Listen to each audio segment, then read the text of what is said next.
Hello again. Welcome to P.S.S.T.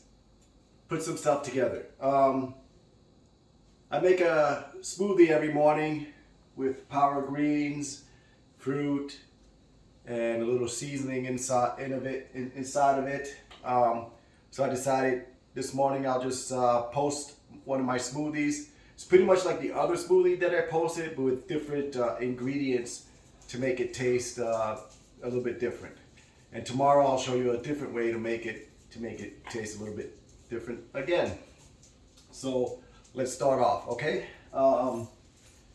First, it's a 64 ounce blender Vitamix. So the ingredients that I'm putting in here is for a 64 ounce blender. You can adjust to the size of your blender. I put 2 bananas in.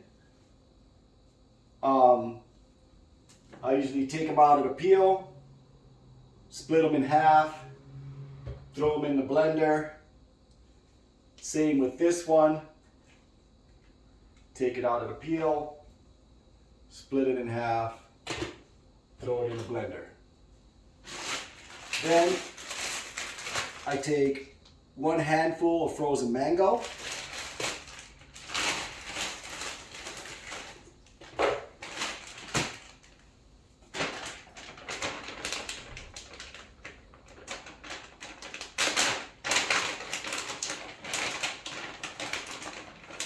One handful of cherries. What? 1 handful of pineapple.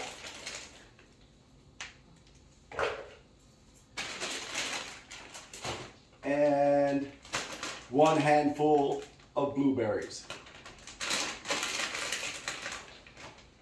Frozen.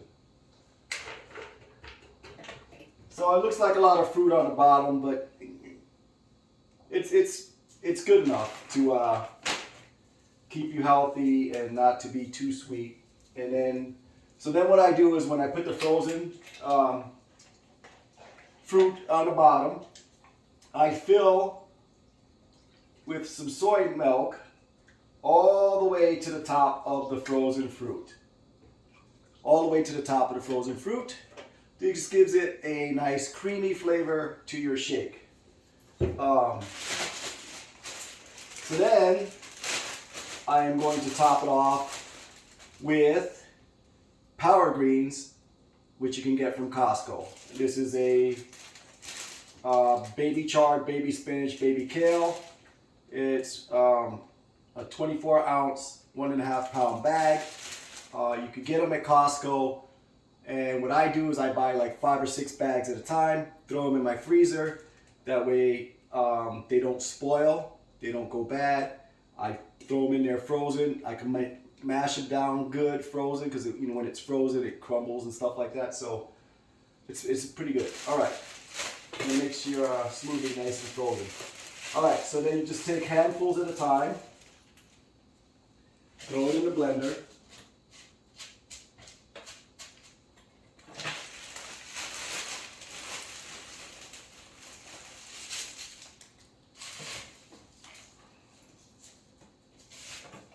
My wife says I'm a messy chef because I'm always spilling stuff all over the place, as you can see as things are dropping down.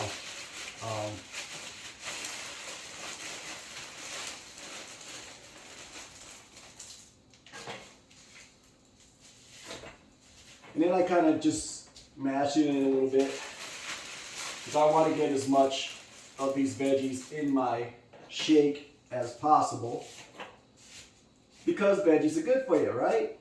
You want to be nice and healthy. All right, so that's nice and packed in there. Now I'm gonna rinse my hand because it's pretty cold right now with all the frozen veggies and the frozen fruit. All right, so now what I like to do for this particular mixture is now I don't measure this out. So if you want to measure it out, I would say 2 to 3 tablespoons of flaxseed. If you want to go 4 tablespoons, that's fine.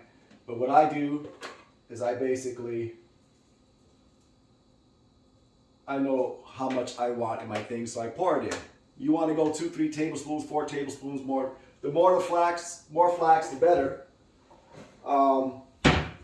Same with the pumpkin pie spice. You could go 1 tablespoon, you could go 2 tablespoons, you could go 3 tablespoons, you could go 4 tablespoons. You go as much as you want to give you that pumpkin pie spice flavor in your shake. If you don't like too much, lessen it. If you want more, increase it.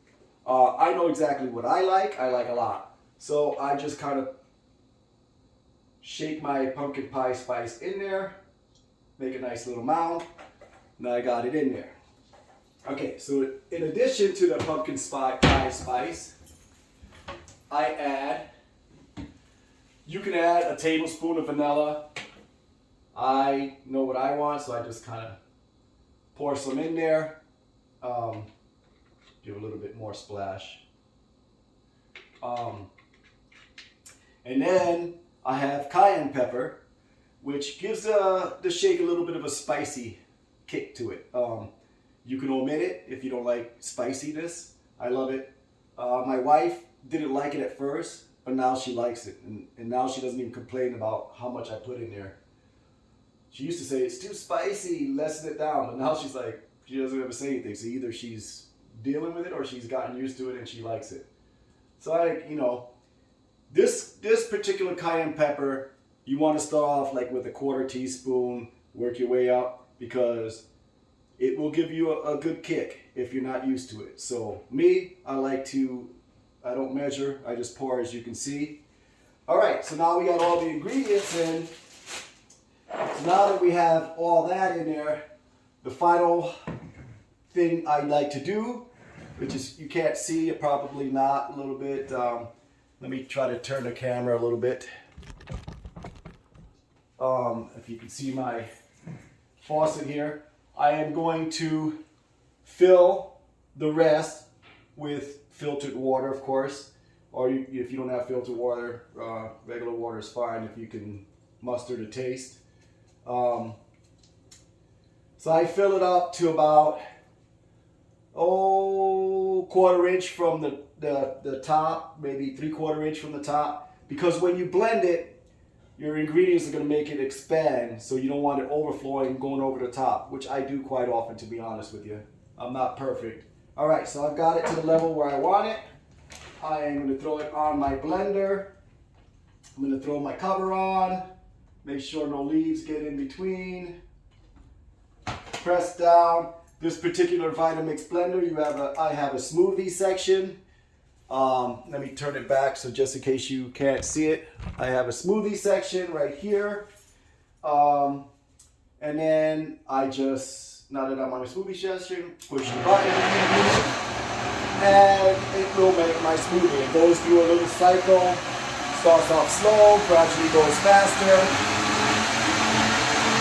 In about a minute, you got this smoothie.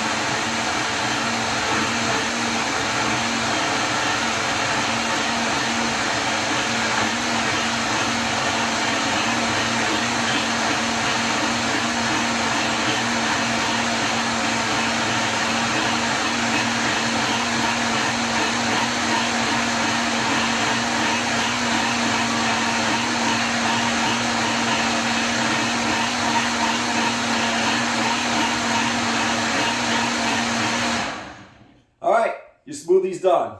What I like to do is, after I got that 1 minute done, I take the top off, see if there's any lingering leaves up on the top, and then I just kind of give it a little extra 30 seconds at high speed to make sure that everything's blended well, and I'm done.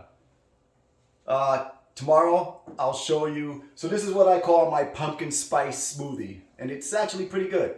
Tomorrow I'm going to show you my Reese's peanut butter. I call it Reese's peanut butter. It's not really Reese's peanut butter. I shouldn't say that because I'm advertising for somebody else, but it's a peanut butter cup smoothie that I invented. I'm sure I'm not the only one that invented it. I'm sure there's a recipe out there, but I just kind of thought of something and I made it. I'm going to give it tomorrow. I will post that on my YouTube channel. See you tomorrow. Peace out.